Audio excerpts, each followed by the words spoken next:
Hi all, assalamu alaikum. Hope you all are doing good. Spicy paste சேனலில் நிறைய rice recipes வந்து share பண்ணியிருக்கேன். So அதே மாதிரி இன்றைக்கி வீடியோலேயும் ஒரு ரைஸ் ரெசிபி தான் உங்களோட ஷேர் பண்ணுறேன். நார்மலாக எல்லாருக்குமே தெரியும் கப்சான்னா மிடில் ஈஸ்டில் ஒரு ஃபேமஸான ஒரு டிஷ்ஷுன்னு. ஸோ இந்த கப்சாலேயும் பார்த்தீங்கன்னா நிறைய வெரைட்டி கப்சா வந்து இருக்குது. ரீசெண்டாக நம்ம சேனலில் பேசிக்கான கப்சா மெத்தட் கூட ஷேர் பண்ணியிருக்கேன். ஸோ தேவைப்பட்டால் அதை கூட நீங்கள் செக் பண்ணி பார்த்துக்கொள்ளுங்க. ஸோ இன்றைக்கான கப்சா பார்த்தீங்கன்னா பரியான்னு சொல்லுவாங்க. இது வந்து மசாலா எதுவுமே சேர்க்காமல் நம்ம ஜஸ்ட் ஒயிட்டாக வந்து செஞ்செடுக்கிறது தான். இந்த பரியா கப்சா செய்கிறதுக்கு நீங்கள் சிக்கன், மட்டன், கெமல் இதெல் கூட யூஸ் பண்ணி செய்யலாம்.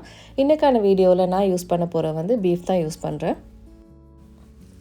நல்ல சாஃப்டாகவும் நல்ல ஃப்ளேவர்ஃபுல்லாகவும் இருக்கக்கூடிய இந்த பரியா கப்சாவை நீங்களும் பர்ஃபெக்டாக பண்ணணுன்னா வீடியோவை லாஸ்ட் வரைக்கும் ஸ்கிப் பண்ணாமல் வாட்ச் பண்ணுங்கள். அது மட்டும் இல்லாமல் நம்ம சேனலையும் சப்ஸ்கிரைப் பண்ண மறந்துடாதீங்க.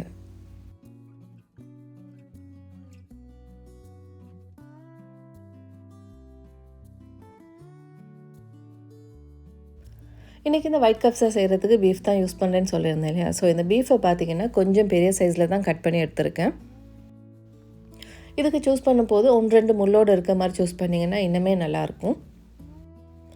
முக்கியமாக இறைச்சியில் இந்த மாதிரி ஒரு பார்ட் வந்து கொஞ்சம் ஃபெட்டோடு இருக்க மாதிரி எடுத்திங்கன்னா தான் இந்த ரைஸ் வந்து நல்லாவே வரும்.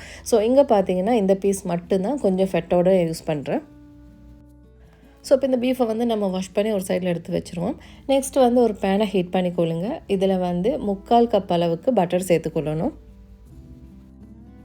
ஒயிட் கப்ஸாக பொறுத்த வரைக்கும் பட்டர் சேர்த்தா அதில் ஃப்ளேவர் நல்லாயிருக்கும். பட்டர் இல்லாத பட்சத்தில் நீங்கள் கீ அப்படி இல்லாட்டி ஆயில் சேர்த்துக்கொள்ளலாம். 3/4 கப் பட்டர்னு வரும்போது 175 கிராம் மாதிரி இருக்கும். ஸோ இந்த பட்டரை சேர்த்த உடனே இந்த பட்டரை வந்து நல்ல ஆயிலியாக வரக்காட்டி மெல்ட் பண்ண விடாமல் இந்த மாதிரி லைட்டாக மெல்ட் ஆகி வரும்போது இதுக்கு அனியன் சேர்த்துக்கொள்வோம். இதுக்கு வந்து கொஞ்சம் பெரிய சைஸில் அனியன் எடுத்து கட் பண்ணி இதோடய சேர்த்துருக்கேன். இந்த கப்ஸாவை பொறுத்த வரைக்கும் நம்ம மசாலா எதுவுமே சேர்க்க போகிறதில்ல. ஜஸ்ட்டு வந்து நம்ம இதுக்கான ஸ்பைசஸை மட்டும்தான் சேர்த்து செய்ய போகிறோம்.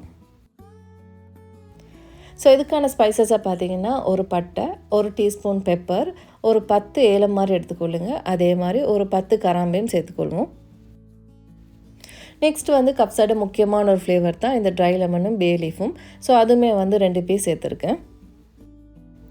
நம்ம சேர்த்துருக்கூடிய வெங்காயம் ஜஸ்ட்டு கண்ணாடி கலருக்கு மட்டும் மாறினாலே போதும். ஏன்னா அதுக்கு மிச்சமாக நீங்கள் சோட்டே பண்ணிங்கன்னா ரைஸ்ட கலரே மாறிடும். ஸோ அதனால் வெங்காயம் டிரான்ஸ்பேரண்ட் கலர் ஆகின உடனே நம்ம பீஃபை சேர்த்துக்கொள்வோம். பீஃப்டு மெஷர்மெண்ட் பார்த்திங்கன்னா 1 kg பார்க்க கொஞ்சம் கூடுதலாக சேர்த்துருக்கேன். ஸோ இப்போ இந்த இறைச்சி நம்ம சேர்த்துட்டு இது ஒரு முறை நல்லா மிக்ஸ் பண்ண கொடுத்துட்டு ஒரு 5 மினிட்ஸ் அப்படியே ஸ்லோ குக் ஆகிறது விட்டுறணும். ஆஃப்டர் 5 மினிட்ஸ் பார்த்திங்கன்னா இந்த இறைச்சியோட கலர் வந்து கொஞ்சம் மாறி இருக்கு இல்லையா. ஸோ இந்த டைமில் வந்து இதுக்கு நம்ம தண்ணி சேர்த்துக்கொள்வோம். ஸோ இதுக்கு வந்து மெஷரிங் கப்பை தான் யூஸ் பண்ணிக்கொள்ளுங்க. மெஷரிங் கப்பில் 9 கப் வாட்டரை வந்து இதோடய சேர்த்துக்கொள்ளுங்க. ஸோ இதுக்கு வந்து பார்த்திங்கன்னா 9 கப்னு வரும்போது 2.2 லிட்டர் மாதிரி வரும். ஸோ இந்த வாட்டரையும் சேர்த்துட்டு நெக்ஸ்ட் வந்து இதுக்கு உப்பையும் பார்த்திங்கன்னா 1.5 டேபிள்ஸ்பூன் அளவுக்கு உப்பையும் சேர்த்துக்கொள்ளுங்க. நெக்ஸ்ட் வந்து பார்த்திங்கன்னா கொஞ்சம் பெரிய சைஸில் தக்காளி கட் பண்ணி சேர்த்துக்கொள்ளுங்க. அதே மாதிரி முக்கியமாக இந்த கேப்சிகமும் வந்து சேர்த்துக்கொள்ளணும். கேப்சிகமும் பார்த்திங்கன்னா கொஞ்சம் பெரிய சைஸில் தான் கட் பண்ணி எடுத்திருக்கேன். கேப்சிகம் இல்லைன்னா நம்ம ஸ்ரீலங்காவில் நார்மலாக கிடைக்கக்கூடிய கறிக்கொச்சு கருக்கு இல்லையா. ஸோ அதில் மிடில் இருக்கக்கூடிய அந்த சீட்ஸ் எல்லாத்தையுமே எடுத்துகிட்டு நீங்கள் இந்த மாதிரி சேர்த்துக்கொள்ளலாம். ஸோ இந்த பீஃப் வந்து நல்லா சாஃப்டாக வரக்காட்டியும் நல்லா குக் பண்ணி எடுக்கணும். ஸோ அதனால் அடிக்க ஒரு முறை இந்த மாதிரி லைட்டாக மிக்ஸ் பண்ணியும் கொடுத்துருங்க. நெக்ஸ்ட்டு வந்து இந்த கப்சா ரெசிபிக்கு முக்கியமாக பாஸ்மதி ரைஸ் தான் யூஸ் பண்ணணும். ஸோ இங்கே வந்து பார்த்திங்கன்னா நான் 4 கப் அளவுக்கு பாஸ்மதி ரைஸ் எடுத்திருக்கேன். இன்றைக்கான ரெசிபிக்கு நான் ரைஸ் வந்து கொஞ்சம் குறைச்சி தான் சேர்த்துருக்கேன். ஸோ உங்களுக்கு தேவைப்பட்டால் 1 kg பீஃபுக்கு 1 kg ரைஸ் ஈக்குவலாக வந்து யூஸ் பண்ணலாம். ஸோ இந்த ரைஸை வந்து ஜென்டலாக வாஷ் பண்ணிவிட்டு தண்ணி சேர்த்து ஒரு 1/2 hour அப்படியே ஊற விட்டுருவோம். நெக்ஸ்ட் வந்து பீஃபும் வந்து நல்லா சாஃப்டாக குக் ஆகிருக்கு. ஸோ இந்த டைமில் இந்த பீஃபையும் எடுத்துடணும். அதே டைமில் நம்ம சேர்த்துடக்கூடிய இந்த தக்காளி கேப்சிகம் இருக்கு இல்லையா. ஸோ அதையுமே வந்து நம்ம இந்த தண்ணியிலேருந்து ரிமூவ் பண்ணிடணும். இது இருக்கக்கூடிய ட்ரை லெமன், பே லீஃப் இது ரெண்டையுமே விட்டுட்டு மற்ற வெஜிடபிள்ஸ் எல்லாத்தையுமே ரிமூவ் பண்ணிக்கொள்ளணும்.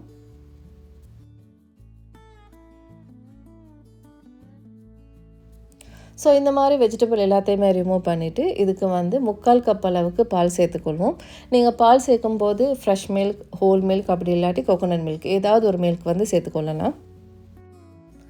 நார்மலாக ரெஸ்டாரண்ட்லலாம் ஃப்ரெஷ் மில்க் தான் யூஸ் பண்ணுவாங்க. ஸோ அதனால் நானும் ஃப்ரெஷ் மில்க் தான் யூஸ் பண்ணியிருக்கேன். ஸோ இந்த டைமில் நம்ம ஊற வச்ச ரைஸையும் சேர்த்துக்கொள்வோம்.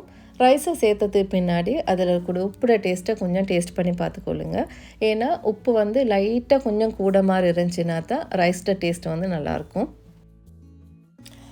நெக்ஸ்ட்டு வந்து ஒரு 3 பீசஸ் மாதிரி கார்லிக் எடுத்துருக்கேன். ஸ்கின் எதுவும் பீலாமல் அப்படியே தான் யூஸ் பண்ண போகிறேன். அதோடய ஒரு 5 க்ரீன் சில்லிஸும் எடுத்துக்கொள்ளுங்க. நெக்ஸ்ட்டு பார்த்தீங்கன்னா இது வந்து ஒரு கேப்சிகமில் இன்னொரு ஃபேமிலி வந்து இது கூட நீங்கள் இருந்தால் யூஸ் பண்ணிக்கொள்ளுங்க. அப்படி இல்லாட்டி ஸ்கிப் பண்ணிக்கொள்ளலாம். ஸோ இது எல்லாத்தையுமே சேர்த்துட்டு நம்ம லிட்டால் கவர் பண்ணி மீடியம் ஹீட்டில் அப்படியே குக் பண்ண விட்டுருங்க. ஊற வச்ச பாஸ்மதியை பொறுத்த வரைக்கும் ஒரு 8 to 10 மினிட்ஸ்லேயே பார்த்தீங்கன்னா நல்லா குக் ஆகி வந்துடும். ஸோ இங்கே பார்த்தீங்கன்னா இந்த ரைஸில் லைட்டான ஒரு தண்ணித்தன்மை இருக்குது. ஸோ இந்த டைமில் ஃப்ளேமை நல்லா சிம்மர் பண்ணிவிட்டு ஒரு 10 மினிட்ஸ் அப்படியே விட்டுறணும்.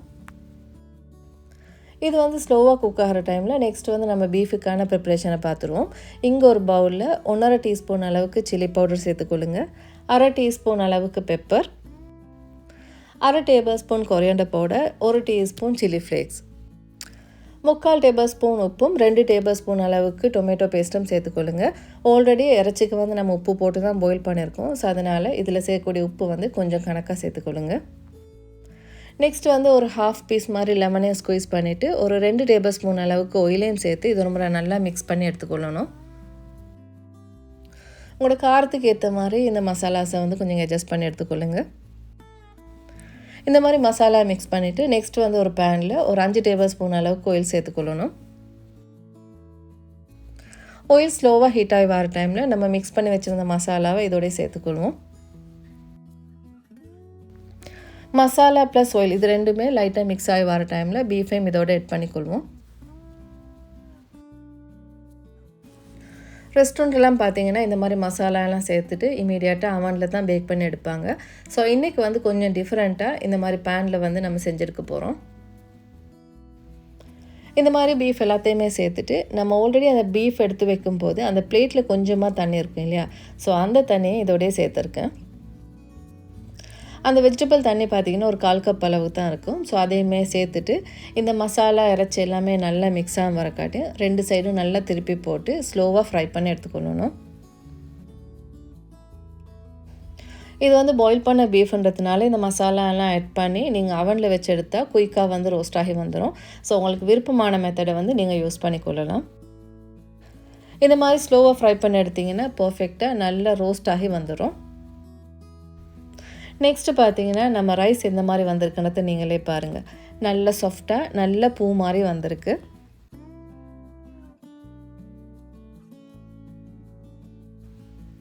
நார்மலாக கப்ஸாலாம் நம்ம சாப்பிடும்போது அதுக்கு நிறைய சைட் டிஷ்ஷெல்லாம் எடுத்துக்கொள்ள மாட்டோம். ஜஸ்ட்டு சிக்கன் ஃப்ரை பண்ணுவோம். அதே மாதிரி பார்த்திங்கன்னா லைட்டாக ஒரு தக்காளி, கேப்சிகம் இதெல்லாம் போட்டு ஒரு சட்னி மாதிரி ஒன்று இருக்கும். ஸோ அதே மாதிரி தான் இங்கேயுமே வந்து பீஃபையும் ஃப்ரை பண்ணிவிட்டு அதே மாதிரி சட்னியும் செஞ்சுருந்தேன். ஸோ அந்த சட்னி ரெசிபி வேணும்னா இதுக்கு முன்னே கப்ஸா வீடியோ செக் பண்ணி பார்த்துக்கொள்ளுங்க. நல்ல வாசமாக நல்ல ஃப்ளேவர்ஃபுல்லாக நல்ல டேஸ்ட்டாக இருக்கக்கூடிய இந்த ஒயிட் கப்ஸா ரெசிபியை வந்து நீங்கள் இந்த மெத்தடில் செஞ்சிங்கன்னா உங்களுக்கு பர்ஃபெக்டாக செஞ்சு எடுத்துடலாம். ஸோ கட்டாயமாக ட்ரை பண்ணி பாருங்கள். உங்கள் எக்ஸ்பீரியன்ஸையும் என்னோட ஷேர் பண்ணிக்கொள்ளுங்க. See you soon with another vlog.